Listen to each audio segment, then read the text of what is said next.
My name is Lou Elizondo. In 2009, my life changed forever. That's when I was recruited into a highly sensitive government program that investigated unidentified aerial phenomenon, UAP, also commonly known as UFOs.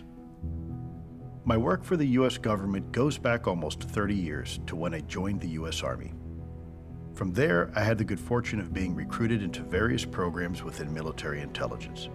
During my career, I served my country around the world managing and directing missions including counter-narcotics, counter-espionage, counter-terrorism, and counterinsurgency. And it was later in my career that I actually began running special access programs for the U.S. government, and in some cases reported directly to the White House and the National Security Council. My name is Stratton, and for over 16 years, on behalf of the U.S. government, I worked as a senior intelligence official on the unidentified aerial phenomenon topic. I joined the Army at the age of 17 and left for a career in military intelligence with 8 combat deployments, including Iraq and Afghanistan.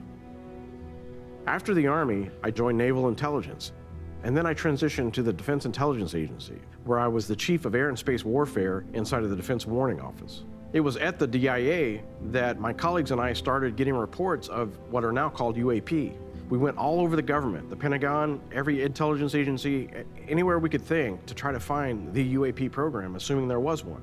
As far as we could tell, no one in the United States government had a UAP program, so my colleagues and I began a new program which ultimately became AATIP.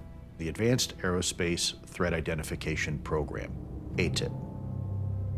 The funding for this effort was sponsored by then Senate Majority Leader, Senator Harry Reid. And together, myself, Jay Stratton, and our team, for nearly a decade, investigated UAP incidents around the world.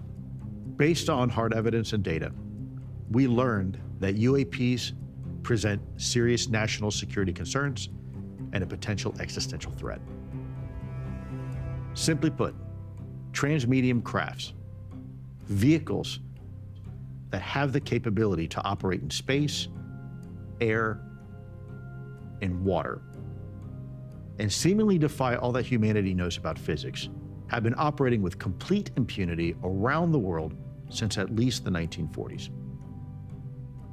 At AATIP, we had access to some of the most sensitive videos in the Department of Defense inventory. If you could be in my shoes and see what I've seen in folks like Jay Stratton, there would be zero shadow of a doubt that these things are real and they are not made by humans. The things that I've seen, the clearest videos, the best evidence that we have that these are non-human intelligence remain classified. The classified data that we had access to when we joined the program was indisputable. There's 80 years of this data that the public isn't even aware of. I have seen with my own eyes non-human craft and non-human beings.